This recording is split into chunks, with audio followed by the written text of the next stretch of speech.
I was born into a wealthy and powerful family. However, my girlfriend insisted on becoming my wife through thick and thin. She was determined that I build my career from scratch. Unexpectedly, as my business began to thrive, her flaws became more and more apparent. She lost her temper with me at the drop of a hat, always threatening to break up. Later on, after yet another Cold War with Willow, I was just about to type a heartfelt message to make peace, when a bizarre row of floating comments suddenly flashed before my eyes. Here we go again. The female lead got talked into another Cold War by her BFF. How dumb. She walked out from under her friend's umbrella only to realize it wasn't even raining. I'm dying. Keep playing games. Girl, if she really dumps the male lead, her friend's gonna snag his love token the very next second. I froze. Half skeptical, I sent a text that simply said, "Happy breakup," but the next second, my status exploded with likes from her circle of friends. Chapter 1. Willow and I had another fight. This time, she accused me of being too controlling. She snapped, "What's the big deal about grabbing a few drinks with my girlfriends at a bar? It's all girls. Why are you being so uptight? You're seriously getting on my nerves."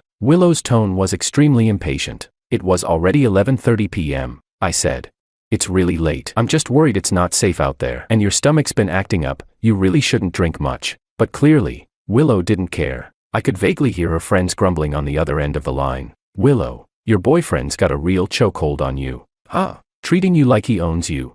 Forget it. Maybe you should just leave. No backbone at all. One day that jerk's gonna drain you dry." Those mocking comments embarrassed Willow. In a fit of rage, she hung up on me. When I called back, she immediately declined. I tried again, but suddenly, a stream of floating comments flashed before my eyes. LOL. The female lead's friend stirred up another fight again. She loves getting picked up by the male lead, but insists on being all cold and distant. Bet her fingers are on fire scrolling her phone right now, waiting for him to call the third time. I stood there stunned. Were these floating messages talking about me? Was I the male lead? Was Willow the female lead? It did kind of make sense. Willow was always awkward and prone to cold wars, but if I made the first move to reconcile, by the third try, she'd usually give in with a reluctant, "Okay." The comments were already pushing me to call again, but my focus shifted to the very first comment. Stirred up, her friends. I frowned and, feeling frustrated, dialed a different number. I asked, "Why do you keep dragging Willow to bars? Don't you think staying out that late is too much?" There was a pause on the other end. A cool, emotionless voice responded, "When did I ever ask Willow to go to a bar?" It was Sophia, Willow's closest friend, also the one who hated me most. She'd always looked down on me and never gave me a friendly face. I was too pissed to care about old grudges. I lashed out, "If it's not you, then who? Tell me which bar she's at right now. It's late. Those places are crawling with shady people. What if something happens to her?" Sophia got an earful from me and snapped back, "I just got home from a trip. I haven't been to any bar." She sent over a photo. In it, the woman had clearly just showered. Her expression was sultry, and the curves of her chest were barely concealed. She added, "Also, I set a curfew for myself, must be home by 10. Then she said, pointedly, "I'm not like others. If I had a boyfriend, I'd always listen to him." Chapter 2. I mumbled an awkward "sorry" and quickly shut off my phone. Because of that ridiculous misunderstanding, I was so embarrassed I completely forgot to call Willow back. It wasn't until the next day that Willow returned home. Her face was cold. I asked if she'd had breakfast, but she completely ignored me, treating me like I was invisible. Then came our class reunion. A week later, Willow and I were still in a Cold War. At the dinner table, we sat far apart. We used to cling to each other all the time, but now we felt like strangers. Makoto naturally slung his arm around Willow's shoulders and teased, "Willow, being petty again. When you're out in public, give your man some face, all right?" Makoto, Willow's childhood friend, back before I showed up. He was also her ex-boyfriend. They had broken up and gotten back together many times, but eventually settled on just being friends. We had fought countless times because of Makoto, but Willow always brushed it off impatiently, saying, "It's not like we didn't date. If we could have worked out, would it ever have been your turn?" Her friends said I was overthinking things. They told me, "Don't you remember how happy Willow was when she accepted your proposal? She truly wanted a serious life with you. She really loves you." And yet, watching the two of them joke and play so intimately, I couldn't shake the feeling that this wasn't normal between just friends. Then the food came. The main dish placed in front of me was stir-fried rice with cured pork. Makoto acted like he'd just realized and exclaimed, "Wow, I messed up. Totally forgot your husband's allergic to cured pork. Willow, why didn't you remind me?"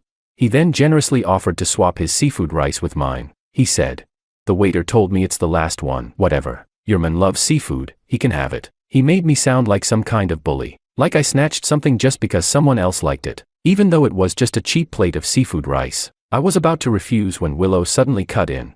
Eat your own. No need to give it to him. Who does he think he is? The whole table instantly went quiet. Makoto gently patted Willow on the head, furrowing his brows as he coaxed her. Don't be like that. Give your man some dignity. I'm easy. I can eat whatever. But Willow didn't budge. Her voice was loud enough for everyone to hear as she said, "Husband, I only agreed to marry him. We're not even married. And even if we do get married, there's still such a thing as divorce, right?" One of her friends half-joked. "What's that supposed to mean? Willow, you thinking of breaking up?" Willow instinctively denied it. "No." Her friend chuckled, covering her mouth. Then said offhandedly, "Knew it. You don't even go clubbing with us anymore. And going to a bar means asking your boyfriend for permission. All this Cold War drama, but breaking up? Not a chance, right?" Willow exploded. Flustered, she puffed up and snapped. "Who says I wouldn't dare? I'll break up right." She was halfway through the word up when she suddenly paused. Her tone shifted as she added, "But hey, I'm not that petty. After all this time together, I'll give him one last chance to apologize." A flash of disappointment crossed that friend's eyes, but Willow didn't see it. Makoto smiled and playfully slung his arm back over Willow's shoulder, joking. "Well then, if you do break up, date me instead. Don't let an outsider get the goods." Willow smirked and tilted her head toward him. Her gaze slid past me, and with a tone full of disdain, she said, "Obviously, some people are still stuck in the dark ages, so full of toxic masculinity. Trying to control everything. Makoto's the best." Chapter 3. Everyone else had left, leaving me standing there alone. They said they were heading to the late-night party, and Willow didn't even spare me a glance before hopping into the car with them. I walked alone along the roadside, the night breeze cutting through me with a chill. I thought, maybe walking by myself isn't so bad. At least it's quiet, it gives me a chance to think things through. Suddenly, a new row of floating comments appeared before my eyes. "The male lead is so emotionally clueless. If he'd just coaxed her a little, she definitely wouldn't have left with them. She would have happily followed him home. The female lead's just being stubborn. She's still mad about the bar thing. If the male lead had just called her again, she would have gone home. She waited all night at the bar. Furious. This was the male lead's fault. Why isn't he trying to make it right? I can't stand this. Girls, he's driving me nuts. Why can't he just swallow his pride and apologize? Is it that hard?" I pulled out my phone and glanced at it. I knew, if I called her now, she would come home with me immediately, but I only checked the time, then set the phone down again. I gave in and bought a can of beer, drinking it alone by the roadside. So bitter, I couldn't figure out what I'd done wrong. Why did Willow always use these cold wars to force me to back down?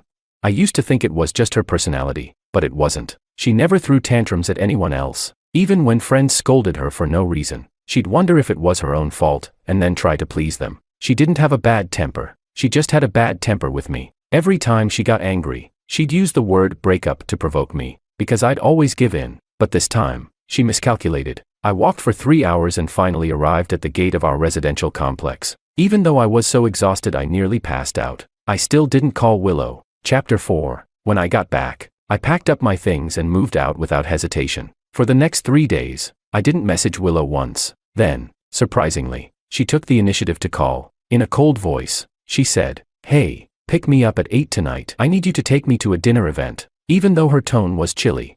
This was one of the rare times Willow offered me a way back in, but I turned her down. I said, "I'm not going. Find someone else." The line went quiet. Then Willow's voice came through, incredulous and annoyed. "Someone else? Everyone's going with their boyfriends. Who do you expect me to go with?" I said, "Anyone. Makoto or Martin, maybe." She cut me off. "George, how many times do I have to say this? We're just friends. Do you seriously think this is funny?" I replied, irritated. "You were the one who said you'd break up and date him instead. Want me to repeat your exact words?" Her breathing on the other end turned sharp, clearly furious. She snapped, "Fine, then let's break up. I want to see who ends up crawling back first like a simp." Willow was confident. Her friends didn't know we had ever truly broken up. It was like we'd always left ourselves an escape route, never announcing anything publicly. Most of the time, when Willow said break up, what she really meant was, "I'm mad. You better coax me. Once I'm happy again, we'll be fine." But when only one person keeps giving in, even the deepest love starts to wear out. I said, "Then let's break up." Whether it was during that night at the bar, or even earlier, I think I had already grown tired. Only now do I understand. In Willow's eyes, my concern looked like control. My phone calls made her feel angry and humiliated. If that's the case, then I choose to let go. Willow, I'm giving you what you wanted. Your freedom. Chapter 5. After Willow and I officially broke up, the comment barrage exploded. They came in fast and furious. Wait, what? I was gone for a few days and the male lead and female lead broke up. Ugh. I'm so annoyed. It has to be that group of so-called girlfriends again. Egging her on. Misery loves company. They're single and can't stand to see others in love. LOL. The female lead walked out from under her friend's umbrella and realized it wasn't even raining. Dead. Keep playing games. Girl, now that you've really dumped the male lead, one of your friends is gonna snatch up his love token real quick. Come on. Male lead. Get it together. She's out here flirting with other guys. Go get yourself a hot influencer girlfriend or something. Truthfully. Saying I wasn't upset would be a lie. After all, it was years of being together. You can't just let go overnight. But I couldn't let myself stay down like this. I still had my own life to live. As for what the comments said, I didn't believe them. Willow's friends had always treated me coldly, more than once. I'd been secretly warned by them that I wasn't good enough for Willow, that I should leave her. The most ridiculous incident. Sophia once cornered me at my door and asked bluntly what I saw in Willow. I thought she was just screening me on her friend's behalf. So I purposely grossed her out and said, "She's hot. Big chest. That's my type." The next few days, Sophia posted short videos of herself wearing deep V-neck bodycon dresses, and even tagged me. I figured she was mocking me. So I clapped back, calling her a cheap, tacky flirt. Asked if her family went bankrupt or something. Was that why she was dabbling in softcore content now? It pissed Sophia off so badly. She deleted all the videos the next day. But now, seeing these new comments, I started to hesitate. I tested the waters and posted, "Back to single life. Happy breakup." It was already 2 a.m. I didn't think anyone would care, but to my surprise, the post blew up with likes in seconds. People who had never interacted with my posts were suddenly lining up to like it. I blinked, counted. They were all Willow's friends. Refreshed the feed. A brand new post popped up, just 1 minute ago. From Sophia, 24 years old, 170 centimeters, 36D, top-tier university degree, no ex, no crush, curfew at 10, hates drama, totally obedient, currently single and available. Feel free to flirt. I thought of the comment about getting a hot influencer girlfriend and tapped into Sophia's profile. I messaged her, "Hi." She replied instantly, "So you're finally asking me out? Want to go public now?" I replied, deadpan, "I didn't message you to hit on you." Her last message was immediately unsent. Then she replied, "Oops, wrong person. What's up?" I sighed. "Is Willow with you? Can you get her on the phone?" There was a pause. Then she sneered, "She's not here." "What? You think I'm your messenger pigeon? I'm not part of your couple drama." I explained, "It's not like that. We broke up. I'm reaching out because I want to return her things." I was running out of options. After dating so long, Willow had left a lot of her stuff at my place. The little things. Fine, whatever. But she also left some valuable items. Her rings, her designer bags. I tried sending them via courier. But every time they arrived, Willow wasn't home. These were expensive, needed a signature in person. This stalemate couldn't go on. So I thought of asking Sophia for help. She replied, "Oh, so you really did break up." For some reason, her tone suddenly softened, almost cheerful. She said, "Just send it over by courier. She's here." I blinked. "Didn't you just say she wasn't there?" She replied, "Did I? Must have forgotten. I'm 3 years younger than Willow. You know, young girls are forgetful. Isn't forgetfulness a symptom of old age? Or was she just trying to emphasize how young she was?" Before I could even call out the contradiction, she was already urging me to send the package. She even helpfully reminded me, "Make sure you select cash on delivery. No reason you should pay for anything after a breakup." Chapter 6. I hired a courier. An hour later, the courier sent me a video. In it, Willow stood in the center, surrounded by her friends. One of them said, "See, told you they couldn't really have broken up. Look at this, he's already sending gifts to make up." Though it sounded like teasing, the tone was dripping with jealousy. She said, "Willow, you really landed a great boyfriend. He treats you like a princess. What does he even see in you?" Another chimed in, "Exactly. It's not like any of us are lacking in looks or figure. Honestly, Sophia's way prettier than you. She wins Campus Beauty Queen every year by a landslide." Willow kept a straight face, but the corners of her lips couldn't help lifting slightly. She pressed her lips together and pretended not to care. "Oh, he didn't have to send gifts. Just an apology would have done. I'm not that petty." Someone rolled their eyes, "Then give the gift to me." Willow's face instantly changed. "No way. My boyfriend gave it to me. No one else gets it." She shot a not-so-subtle glance at Sophia's face and said, "So what if someone's prettier? Love isn't just about looks." She added, "To be honest, I still don't want to forgive George. What he did this time was really too low. Too much." But, seeing him all desperate like this, I'll forgive him, just this once. Her fake coyness made everyone around visibly cringe, but they couldn't say anything, so they just turned away and stared off into the distance. Only Sophia looked at the delivery box. For once, she wasn't angry. Instead, she said, "Pay the courier already, will you? The guy's got another delivery. Don't keep him waiting." Sure enough, the courier was standing there looking awkward and impatient. Willow paid the delivery fee, then happily added a 20 yuan tip. The courier beamed and thanked her repeatedly. As soon as she handed it over, she tore into the box with excitement. "I bet it's a necklace," she said. "He spent a fortune on it last time. It was supposed to be my Valentine's gift. I told him something simple was fine, but no. He insisted I deserved the best. Ugh. Sometimes I really can't with him." Then her expression shifted. "Wait, why is there also a handbag? And a ring? Why do they look so familiar?"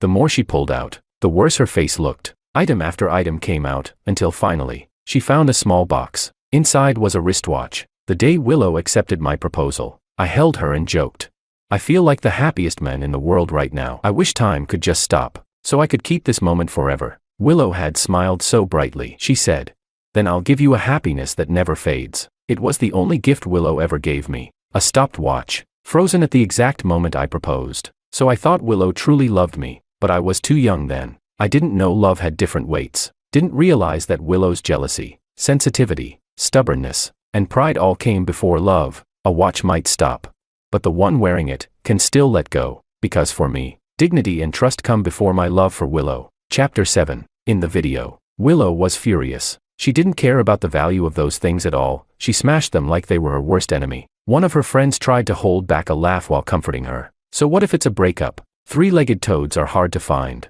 but two-legged men are everywhere. Look on the bright side, he returned your stuff, but didn't ask for the gifts he gave you. At least that means George isn't some petty jerk." The comment barrage lit up again. The female lead's friends are so toxic. Always bad-mouthing the male lead, saying he's cheap, stingy, won't even buy her a house for security. They just want free benefits. Always stirring the pot. Always sowing discord, saying all rich guys are trash. That the male lead's probably cheating behind her back, pushing her to demand a bigger dowry just to break them up and take his place. Thank God our girl actually loves the male lead. She didn't fall for their tricks. I swear, I'm shipping them so hard. Please get back together. The comments said Willow loved me, but I didn't believe it. If she loved me, why didn't she ever get angry when her friends trashed me like that?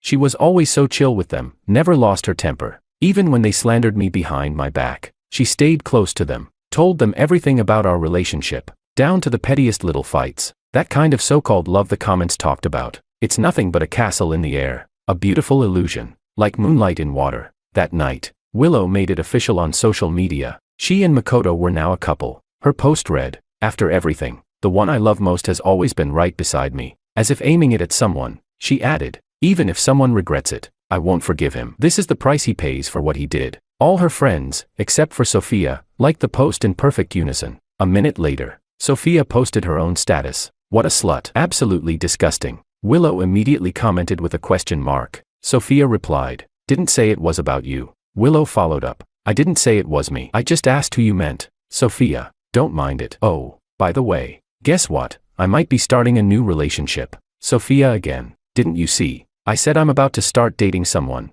And again, "Hello, I said I'm getting into a relationship." Willow replied, "What does your love life have to do with me? Date whoever you want." Sophia shot back, "Then could you wish me and my boyfriend everlasting love and a happy future together?" Willow, "You're so annoying." Fine. Wishing Sophia and her boyfriend everlasting love and 100 years of harmony. Happy now. Sophia, "Thanks." Willow, "You're insane." After that day, Willow started posting about her relationship with Makoto nonstop. Couples restaurants, matching hoodies, cute date selfies. Every time she posted, her friends would go wild tagging me like they were on steroids. I was fed up, blocked them all, every last one, but blocking them online didn't help in real life, because I worked at the same design company as Willow and Makoto. More than once, I ran into them acting all lovey-dovey at the office. No shame, no filter. Willow would pout and say she wanted strawberries. Makoto would indulge her, letting her eat the pointed ends, while he ate the butts of the berries. But whenever they fought over something,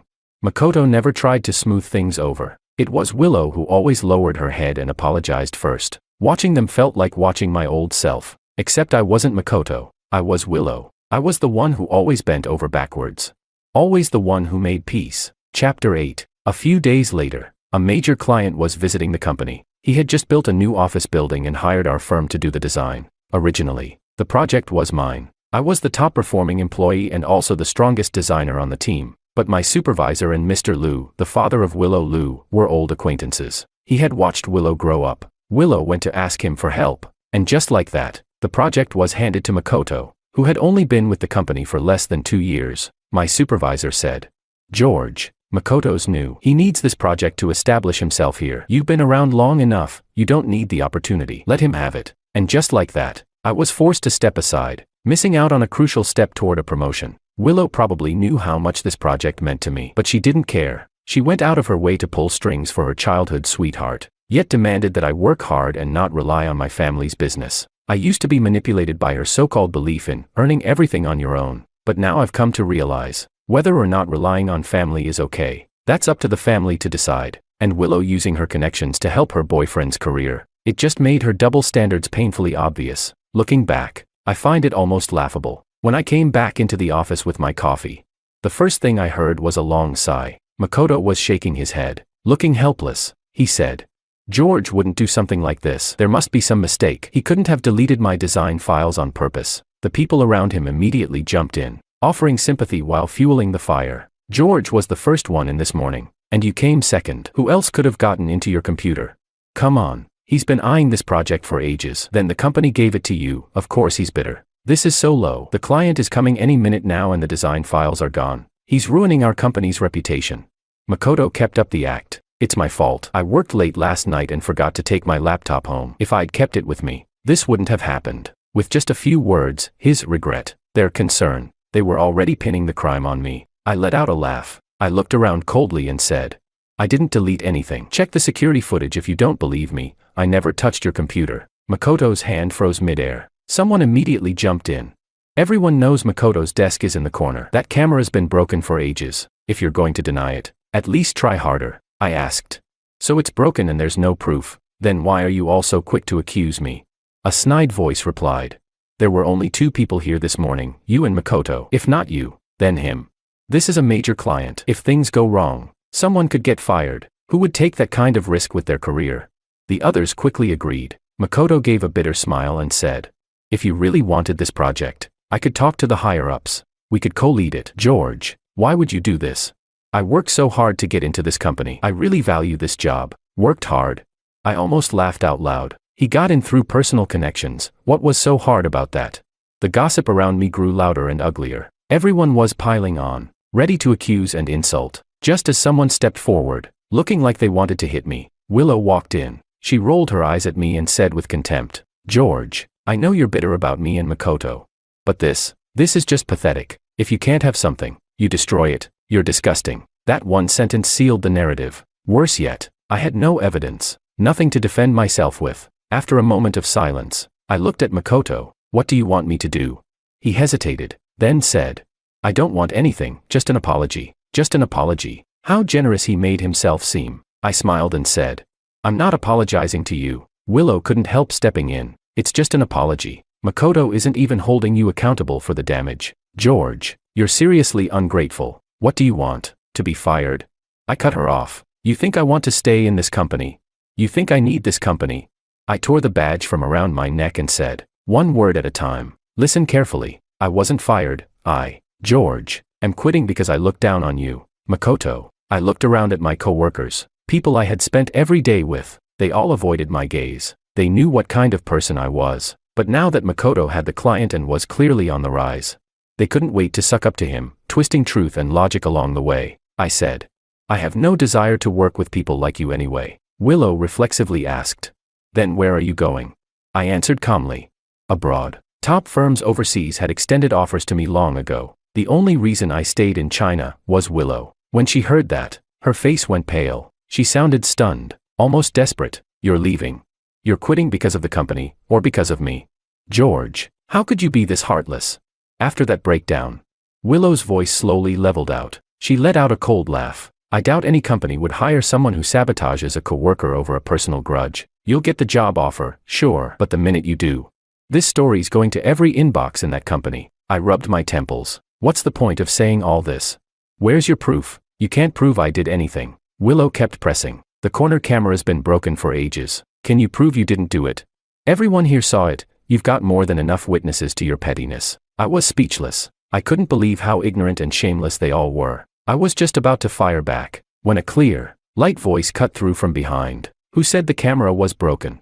Chapter 9. Amid a chorus of gasps, Sophia walked in slowly. Her eyes passed over me briefly before shifting elsewhere. She blinked and said, I wasn't aware our company installed broken surveillance systems. Sophia and Willow had always been best friends. Willow worked in the company's procurement department, and when the company needed to install surveillance, it just so happened Sophia's firm specialized in security tech, so all the company's camera equipment came from her. Makoto fell completely silent. Sophia's words instantly shattered the atmosphere in the room. Makoto, clearly flustered, spoke quickly, as if trying to get ahead of something. No, I just meant the camera in the corner where I work. It's been broken for a while, but it didn't affect day-to-day operations, so I didn't mention it. It never got fixed. Willow walked over and asked, Sophia, what brings you here today? But Sophia didn't answer her. She walked to the corner, looked up at the camera, and suddenly smiled. With a soft hum, she said, funny thing, there was a fire safety inspection a few days ago. Turns out this camera was broken. So your boss asked us to replace it. Makoto's face turned ghostly pale. His lips parted like he wanted to say something, but couldn't. Sophia turned back around, her voice light and easy. So yeah, the camera's working just fine now. She didn't even look at me. Her eyes locked on Makoto's drained face. Ito-san, she said. Would you like me to pull the footage and clear your name? That morning's chaos ended with Makoto's sudden fainting spell. The footage was never retrieved. Willow defended him, claiming there had been a system bug and the recording hadn't saved. But looking at Makoto's pale face and his poor acting skills, everyone saw the truth. Still, Willow stood by him when I was being called despicable and shameless. Willow joined the chorus, piling on with everyone else. But when Makoto was exposed, when it became obvious he had framed me, Willow chose to stay by his side. In the past, this kind of double standard would have hurt me deeply, but not anymore. I touched the item tucked into my sleeve and smirked. Makoto, your little stunt won't be forgotten just because you played faint. And Willow, along with those who fanned the flames beside you, each and every one of you will pay for what you've done. Chapter 10. That afternoon, I submitted my resignation. Because of what happened that morning, the paperwork went through unusually smoothly. Maybe they just wanted me to shut up. Every bit of compensation was paid out in full. Outside the office building, I saw Sophia. She looked fresh and radiant, and greeted me with a bright smile. What? I helped you out that much, and you're not even gonna buy me lunch? Right on cue. The comment barrage exploded again. Honestly, Sophia's not bad. She's pretty, got a good head on her shoulders, and she's always liked the male lead. I wouldn't mind if they ended up together. Agreed. I used to be firmly team female lead, but she really crossed a line earlier. I'm kind of over it. You people are blind. Can't you see the female lead's just mad at the male lead? If he had just apologized, none of this would have happened. She's acting out because she still cares. Exactly. George is the real problem here. He still hasn't gone to win her back. Meanwhile, she's up every night with insomnia. I'm seriously disappointed in him. Fourth comment's dumb. You like the female lead? Fine, but I'm rooting for the male lead and Sophia now. I glanced at the barrage, then casually looked away. I ordered 2 coffees and a few desserts. Sophia fidgeted with her fingers, a bit nervous, then blurted out, actually, that message I sent before, I didn't send it to the wrong person. It was meant for you, she said. My family's well off. I look decent. Body's not bad either. I'm single right now, and my parents have been urging me to find someone, and if Willow could be your girlfriend, why not me? I'm not worse than her. So, what do you think? Want to give it a try, with me? The comment section exploded. OMG. Sophia just shot her shot. We're saved. I'm switching to Team Sophia. She's waited 2 whole years, hoping for the male lead to break up so she could take her chance. When Willow finds out her friend stole her ex, she's gonna flip. I can't wait. LOL. Sophia tucked her hair behind her ear, her voice soft. I'm a simple girl. You don't need to chase me, buy me gifts, or pay a dowry. Just be genuine with me, that's all I want. Then she added. And besides, don't you want to get back at Willow? Looking at Sophia, so innocent on the outside, I suddenly laughed. I said. So that's what this little performance was about. All that subtle manipulation. Too bad it sounds fake as hell. I stared at her stunned face, and said, slowly and clearly, what a shame. I only believe in myself, and I never believe in coincidences. I pulled out the item from my sleeve, a wristwatch. Smiling, I said, Miss Kim, care to guess what this is? Chapter 11. Yesterday at lunch, I ran into Willow and Makoto kissing at the company entrance again. The live comments were full of frustrated sighs. The male lead is such an idiot. The female lead's doing this on purpose, just to provoke him. Make him go beg for a reconciliation. Come on. By this point in the story, the male lead's supposed to get angry, argue with her a bit, and boom, they're back together. Why is he so calm now? I had no words. I was calm. As I walked past Willow and Makoto, I didn't even lift my eyes. Willow couldn't take it anymore. She snapped, You, don't you say hi when you see someone you know? I replied flatly. Someone. All I saw was two animals, so desperate in broad daylight they couldn't help themselves. Willow fumed and tried to storm over. But Makoto held her back and chuckled. No need to get mad, Willow. He's just a bitter single guy with no girlfriend. Honestly, it's kinda pathetic. The comments section added, Are the leads ever getting back together or not? I swear I signed up for a rom-com, not to watch this third wheel act high and mighty. Relax, it's coming. Tomorrow the second male lead messes up big time, frames the male lead for deleting his designs, and once the truth comes out, the leads make up. Right. And don't forget the second female lead. She saw the footage but deliberately waited to show up last second, so calculating. Still, I like arts under a female lead better. I stared at those comments for a long while. That very night, I ordered a microcamera, hidden inside a wristwatch. From the moment I stepped into the office the next day, everything was being live-streamed. In the footage, Makoto was grinning wickedly. He said, You're just in the way. You stole Willow from me in love, and in this company, you outshine me at every turn. George, your lucky streak ends today. The stream started with just a few viewers. But as the framing unfolded, viewership climbed rapidly. Tens of thousands watching by the time I was being falsely accused. Comments flew from shock to fury to full-blown outrage. WTF. This guy's the worst. Frames someone and plays the victim. What a trash human being. And the girl, seriously, her boyfriend just got exposed for planting evidence and she still sides with him. Oh right, system bug. Lying witch. I heard she got with Makoto literally right after breaking up with the male lead. Think about that, framing your ex with the guy you cheated on him with. That's stone cold. A disgusting pair. If their scheme had worked, this man's reputation and career would have been ruined. The backlash exploded. Outrage poured across the internet. Eventually, the design company couldn't handle the pressure. A few days later, they issued an official statement. Makoto was fired, due to the reputational damage he caused, along with the loss of clients and contracts. They were pursuing legal action and financial compensation. As for the other main character, Willow, her situation wasn't much better. Her photo went viral. Her identity and background were dug up. Even her family came under fire. Mr. Liu, her father, was furious. He dragged her home that same day and punished her according to the family's rules. Willow ended up collapsing and was rushed to the hospital. She couldn't get out of bed for a month. The moment she woke up, the first thing she did was try to call me. Of course, I didn't answer. She tried again with different numbers, until I got annoyed and changed my number entirely. At the same time, the overseas company I'd been in contact with had sent my official job offer. The day before I was set to leave the country, I ran into Sophia again. She looked tired. Her clear eyes fixated stubbornly on mine. She asked, You were with Willow for so long, why not give me a chance? I paused mid-step and asked back, But why should I give you a chance?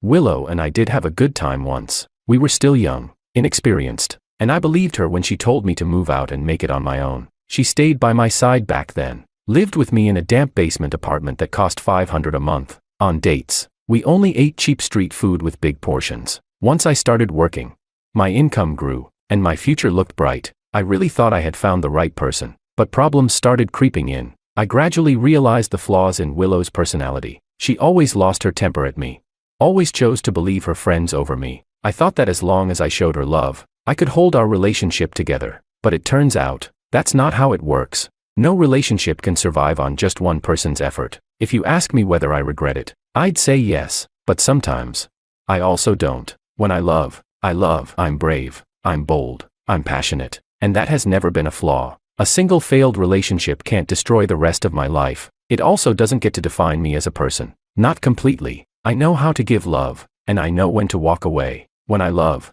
with courage. When I stop, I let go with clarity. Sophia's expression darkened. She said, Fine, I admit it. I admit I was calculating. I admit I showed up on purpose. At the exact moment I'd have the most impact. But I only did it to leave a good impression on you. Her confession came quickly, almost like she was accusing me now. George, you're too suspicious. Isn't it normal to want to show your best side to someone you like?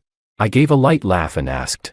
I seem to recall we met 2 years ago, not just yesterday, right? among all of Willow's friends. Sophia was the one who belittled me the most. She always looked at me with disdain, mocking me for every little thing. That summer, I bought Willow a necklace. Sophia called me a stingy guy and said if I truly loved her, why didn't I put her name on the deed to my house? That autumn, Willow and I went on a late-night bike ride to another city. It was a lovely time, but right in front of me, Sophia told Willow, a real man takes his girlfriend for a drive in a luxury car, not a loser dragging her around on a bicycle in the cold. Willow's circle of friends always tore me down with sneers and mockery. Every word, every look, all saying the same thing. You don't deserve Willow. If you had any sense, you'd get lost. But we stayed together, and the longer we stayed, the more resentful they got. Every new encounter, they upped the intensity of their insults, and in front of Willow, their judgment of me only got harsher. I laughed and said, and let me guess, to drive a wedge between me and Willow, you probably offered to test me on her behalf, didn't you? Bet you didn't hold back on calling me a pervert, a creep, a shameless bastard. The way Sophia's face changed told me I was right, I said with a smile. Or maybe even worse, words so foul they'd be auto-flagged by any platform. So tell me, why would I give someone like you a chance? Sophia pressed her lips together and tried to defend herself. I didn't mean those things. I just wanted Willow to hate you. If you two broke up, then maybe I'd finally have a shot. I cut her off. So your so-called love is built on lies, manipulation, and slander. Then the guy who ends up dating you better watch out. He might wake up one day and find himself accused of assault. Just like the comment section always said, yes, Sophia did like me, but if I can't feel it, then it's not love, and if the affection's never expressed, then it's not real attraction. I read through those floating commentaries, but I kept my mind clear, calmly protecting myself from the shadows behind the script. As for the kind of love they talked about, whether from Sophia or anyone else, even Willow, I never truly felt it. I live beyond the scrolling comments, in a world far more vivid and raw. In the end, the only one who saved me was me. When I realized that someone who was cold and cruel to my face could harbor such twisted thoughts behind my back, I was sick to my stomach. I barely slept that night. It felt like I was being wrapped in sticky, poisonous snakes, dark, vile, suffocating. In the end, I left Sophia with one final line. With a heart as filthy as yours, none of you will ever deserve true love. Chapter 12. I saw Willow again 3 years later. I had returned to the country on business. Willow looked more mature than before, and noticeably thinner. She looked at me and raised a smile. George, she asked, can we talk?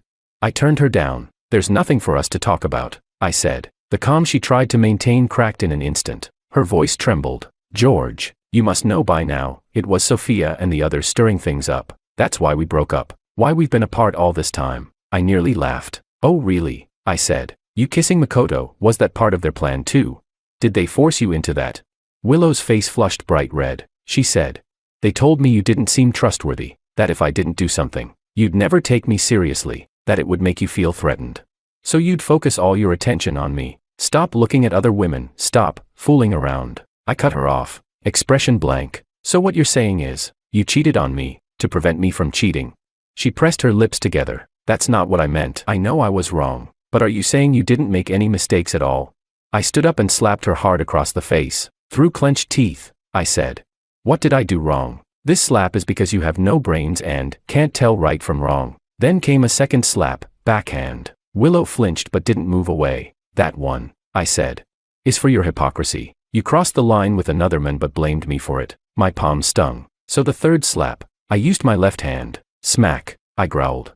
This one, I haven't even thought of a reason. Call it buy two, get one free. Willow didn't dodge. She stood there and took it all. I'm sorry, George, she whispered. Her eyes reddened with tears. Her voice shook as she said, I just didn't feel secure. You're so amazing. Anyone who spends time with you is bound to fall in love. That's why I was always anxious. That's why I kept testing you, starting fights, giving you the silent treatment, to see if you still loved me. But now I know that the worst thing in love is doubt and games. She was choking on her sobs now. It was nearly a plea when she said, George, can we start over?